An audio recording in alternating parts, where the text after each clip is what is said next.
I was excited for Black Phone 2, mainly because I love the first Black Phone. I love the performances in it, and I thought that the direction by Scott Derrickson was really fantastic. Black Phone was really one of my favorite movies of that year. And going into Black Phone 2, I was a bit worried because a lot of horror sequels just fall short of the original.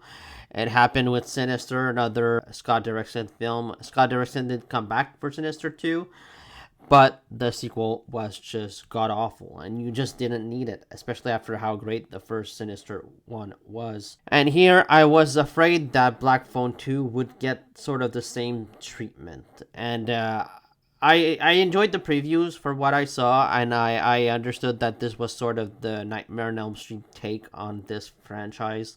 And I think that this movie is pretty good. It's not perfect. I don't think that it's better than Black Phone 1. I think this movie has more flaws than the first one, and the pacing is a bit slower. But overall, I think that this movie is worth seeing. It is a good continuation of the first film. And if you like the characters of Finney and Gwen, I think that they developed them more here. Overall, I was satisfied with this movie. I think that the acting is solid, especially from Mason Thames. I thought that Mason Thames was really good here in this film.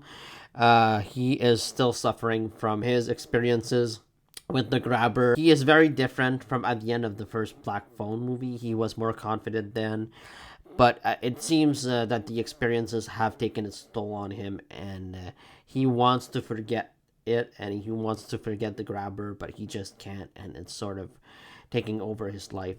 The film is centered more on his sister Gwen, which I enjoyed because she was more of a secondary character in the first film, but here she takes the forefront and she becomes kind of our main character.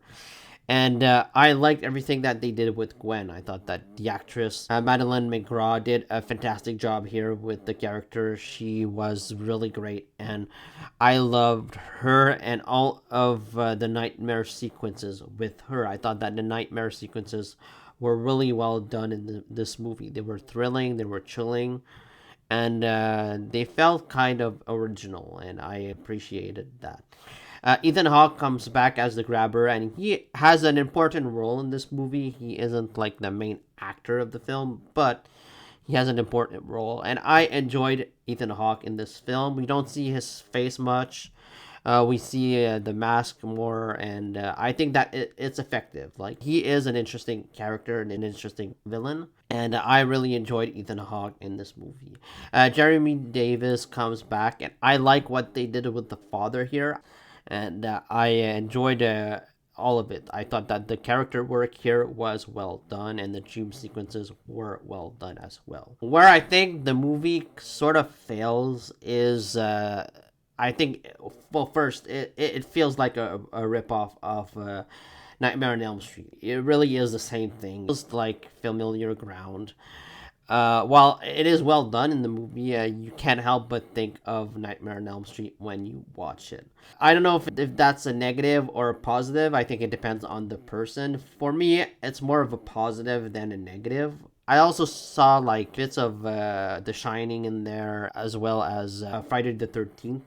It feels a lot like those movies, like meshed up into one.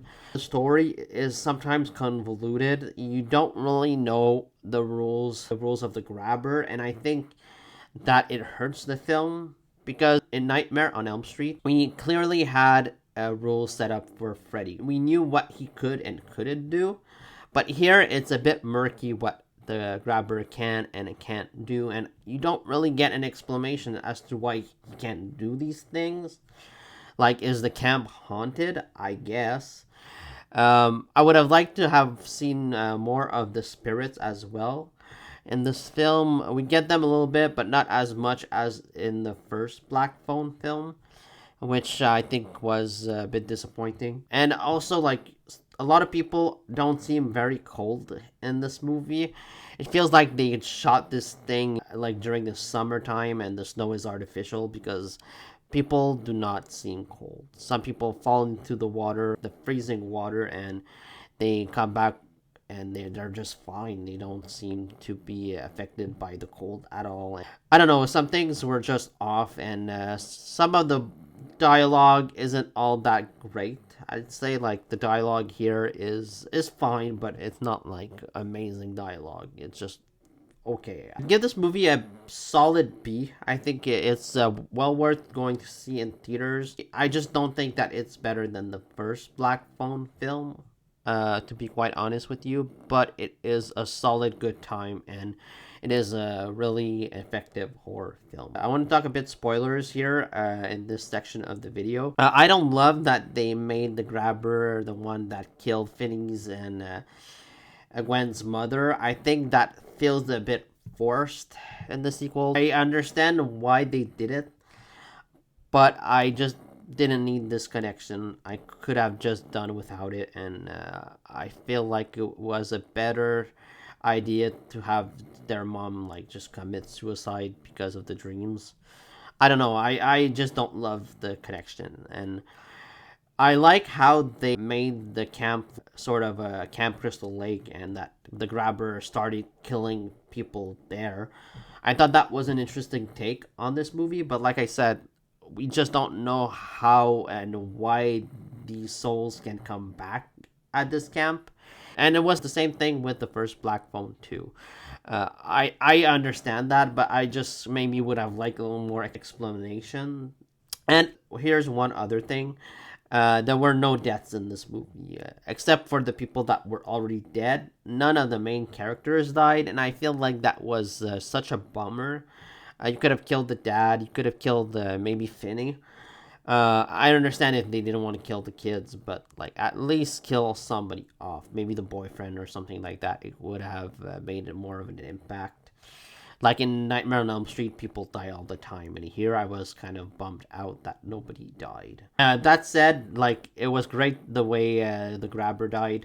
I was expecting like both of them, like Gwen and Finney, to kill him this time, and that's what happens, sort of. I love the way that Finney smashes the grabber's head in the snow, and he just gets dragged into the water, in the freezing cold water. I hope that he's not coming back a third time. Let's put this franchise to rest after two films, unless they want to come up with some other bad guy. But I think the grabber story is done. So yeah, it feels a lot like Nightmare on Elm Street. If you think that it's a bad thing, I can't argue with you. But I don't mind it overall. I think that the sequel was pretty creative and it was entertaining. It didn't scare me as much as the first one, or I don't think that the pacing is as tight as the first one. But overall, it's a damn good, entertaining film. I'd recommend it. And yeah, please let me know what you thought about the Black Phone 2 down in the comments below. Please like, comment, subscribe, and see you next time.